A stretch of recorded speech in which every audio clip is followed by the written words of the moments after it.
Let's talk about the latest when it comes to the Epstein files, because today you've got Warren Buffett in a new interview with CNBC saying he hasn't spoken to Bill Gates since what he calls the whole thing with the Epstein documents that went down. Watch this.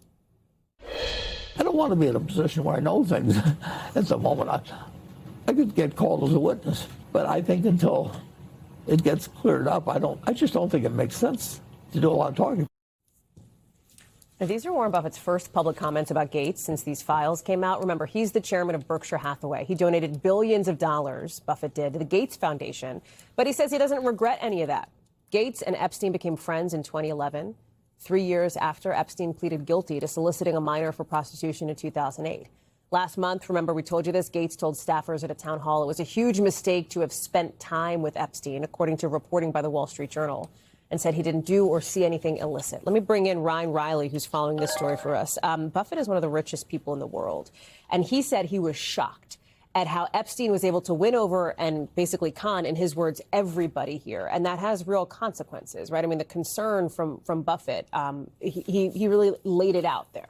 Yeah, exactly. I mean, this has had these huge repercussions across these circles, the sort of circles that Warren Buffett typically deals in. And here's a little bit more of what he had to say in the interview.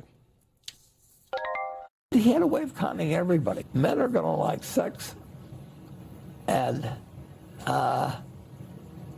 some of them are going to like not paying taxes, and whatever it was, he figured out what their weakness was. Yeah, so sort of cutting through, all of the noise there and talking about why he hasn't had this ongoing relationship with Bill Gates since this all broke. Is it possible we'll hear more from Gates? I mean, I think Congress would be interested in speaking with him, right? The investigation, the committee running that investigation. Yeah, I think the fallout's going to continue from this. Obviously, Congress has put a lot of emphasis on this. And of course, also Pam Bondi has this sort of looming deadline. Congress is putting a lot of pressure on her about the handling of those Epstein files, those millions of documents that were sort of put out. So I do think there's going to be several things that we can see in the coming weeks that will keep the story going. Ryan Reilly, thank you very much. We thank you for watching, and remember, stay updated on breaking news and top stories on the NBC News app or watch live on our YouTube channel.